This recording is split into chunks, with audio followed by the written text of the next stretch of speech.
그러니까 저희의 이 무모한 도전의 목적이 뭐였냐? 궁극적으로는 이거였죠. 모두가 일보 양보, 그렇게 다 함께 이보 전진. 이게 무슨 뜻이냐면요.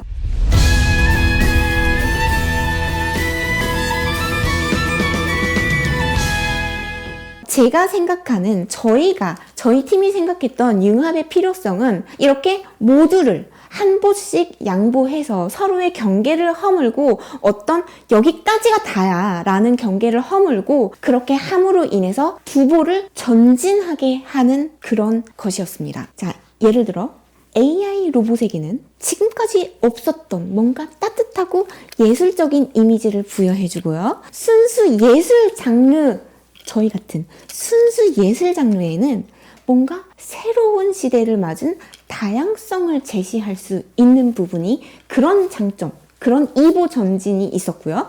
그리고 예술가의 표현적 도구. 아니, 미술 그리는 사람은 붓만 도구인가요?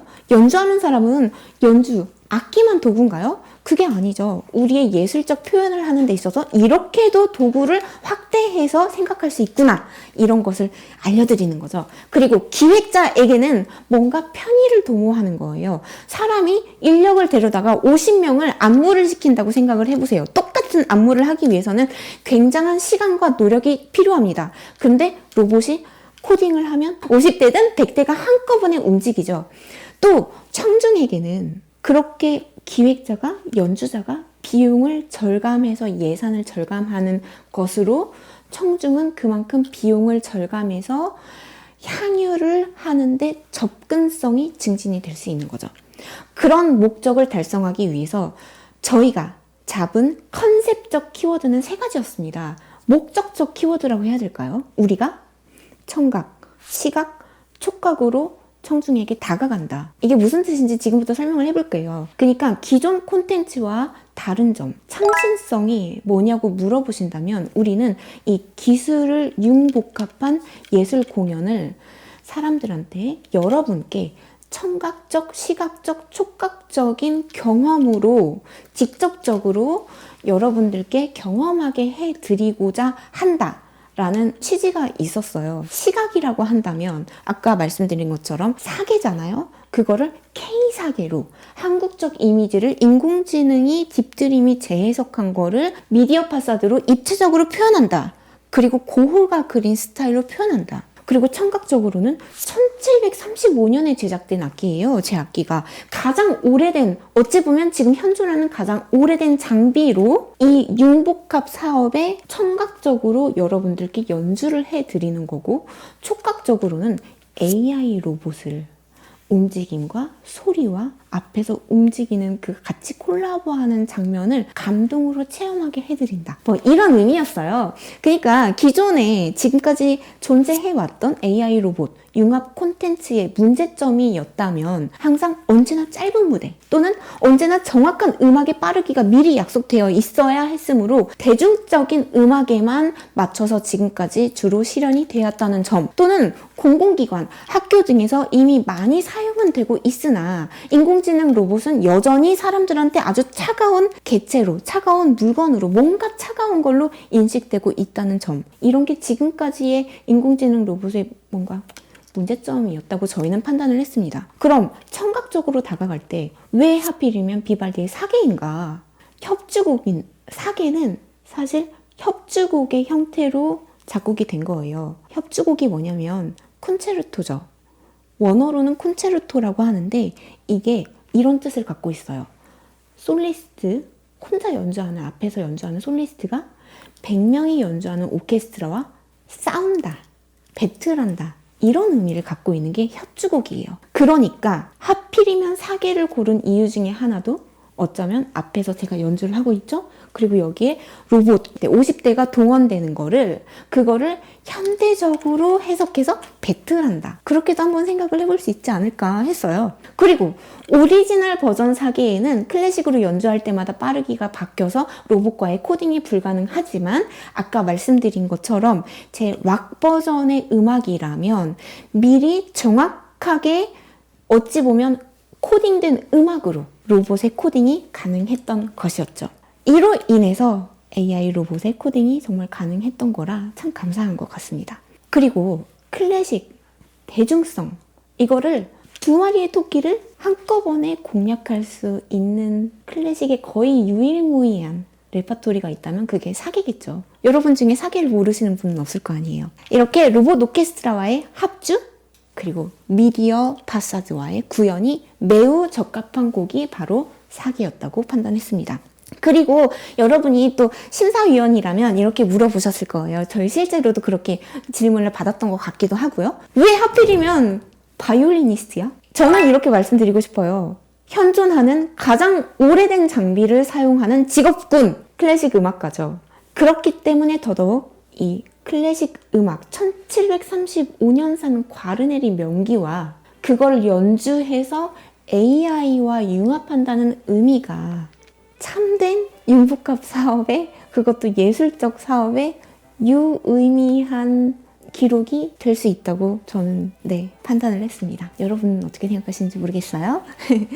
그렇게 직접 현대판 사계의 제작에 참여한 인력으로서 사업의 큰 부분인 음악에 유연한 조립이 가능했습니다. 이건 뭐냐면요, 제가 직접 참가를 했으니까, 제가 제작에도 참여를 했으니까 뭔가 음악적으로도 조금씩 이렇게 유도리를 만들 수 있었을 거 아니에요? 왜냐면 제가 직접 연주를 하니까 뭐가 안 된다 그러면 그래요? 그럼 이 부분 좀 고칠게요. 이런 게 가능했다, 이런 말씀입니다.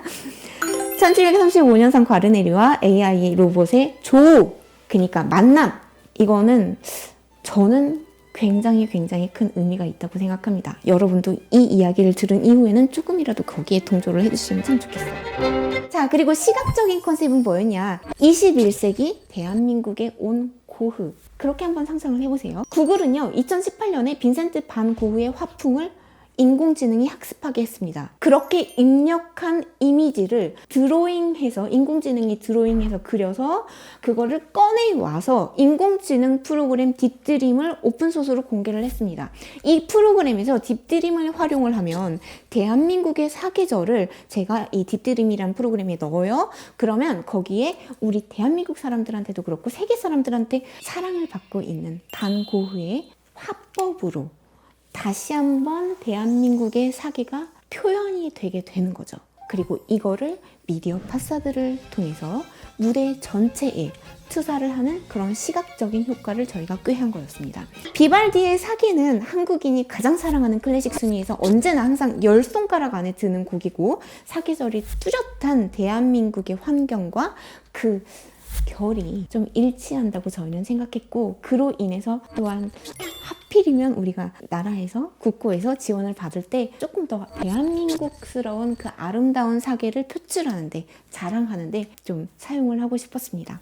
고흐의 화풍은요, 고흐가 예술가로서 겪었던 그 고뇌, 아픔, 이거에 대한 상징성을 담아서 조금이나마 코로나 블루를 넘어 코로나 블랙을 저희는 겪고 있잖아요. 그런 현실, 사회에 보내는 시대적 힐링 메시지를 포함하고자 했습니다.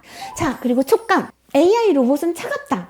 이렇게 생각하시는 분들은 많을 거예요. 뭔가 차가운 이미지. 근데 예술로서 다가간다면 로봇도 뭔가 이미지 변신을 꾀할 수 있지 않을까? 적어도 이 공연을 본 사람이라면. 그렇게 예술적이고픈 로봇의 표현, 차가운 촉감에서 따뜻하고 힐링적 촉감으로, 마음 촉감으로 공연 형식을 통해서 감동으로 사람들한테, 여러분께 이 촉감을 실현해서 경험하게 해준다면 좀 저희가 꾀하는 그 융복합 예술 시연 사업의 취지에 좀 더 가까이 갈 수 있지 않을까 했습니다. 이렇게 목적 달성을 위해서 저희가 촉각적, 시각적, 그리고 청각적 요소, 이 세 가지, 이거를 구성적으로 나눠서 좀 열심히 노력해서 지금까지 달려왔던 건데요. 이 목적 달성을 위해 사전 조사도 조금 하긴 했어요. 예를 들어 저희가 함께 콜라보했던 유비텍의 AI 로봇은요, 최근 과학 관련 최고 시청률 공중파 방송에서, 예를 들어 SBS에서 했던 인간 대 인공지능 이런 거, 거기에서도 AI 로봇의 선두주자로 무대를 선보여서 화제가 됐기도 했었고요. 또 공중파 방송이 선택한, 지금까지 많이 선택해서 많이 출연했던 기술력도 보유하고 있는 그런 로봇이기도 했습니다. 기네스북 최대 AI 로봇이 동원된 공연 기록도 역시 이 유비틱의 로봇이 갖고 있는 걸로 제가 알고 있어요. 저희도 그렇게 조사하기도 했고요. 그래서 저희와의 그 긴밀한 작업에 아주 적합하다고 생각을 했습니다.